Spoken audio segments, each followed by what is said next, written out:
Good morning. तर आज ना मनूच्या बर्थडेची शॉपिंग करायला आम्हाला जायचं होतं. खरं तर बर्थडे छोटासाच करायचा आहे घरच्या घरी, पण म्हणलं तिच्यासाठी ड्रेस आणि बाकी छोट्या मोठ्या काही गोष्टी घेऊयात.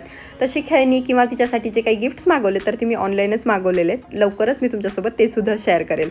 आता आज मी ना वॅक्सिंगसाठी ऑनलाईनच बुकिंग केली होती. यावेळी मी first time Korean wax try केले आणि नॉर्मल वॅक्सपेक्षा ना हे खरंच खूप जास्त वेगळे, म्हणजे एकतर पेन पण खूप कमी झालं आणि याचे रिझल्टसुद्धा खूप छान होते. म्हणजे टॅन वगैरे पण खूप छानपैकी निघालं होतं.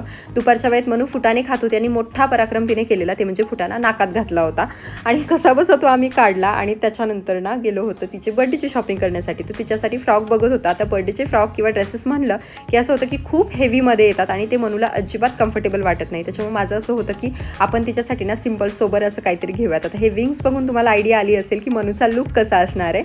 तर तिथे आम्ही एक ड्रेस घेतला. त्याच्यानंतर बाकी पण काही ट्राय केले, पण खूप हेवी दिसत होते दिसायला जरी सुंदर असले तरी, म्हणून मग ते काही घेतलेच नाही. बाकी ब्लँकेट्स वगैरे बघितले आणि त्याच्यानंतर काही शॉपिंग करून आम्ही शॉपच्या बाहेर पडलो. आता बऱ्यापैकी उशीर झालेला होता, तर म्हणलं चला आता बाहेरच जेवण पण करूयात. आणि खूप दिवसानंतर आम्ही बाहेर जेवायला आलो होतो, म्हणजे माझ्या बर्थडेच्या नंतर. मी मस्त व्हेज जेवण केलं, त्यांनी नॉनव्हेज घेतलं त्यांच्या आवडीचं, आणि असा होता आजचा दिवस. भेटू नेक्स्ट व्लॉगमध्ये. बाय.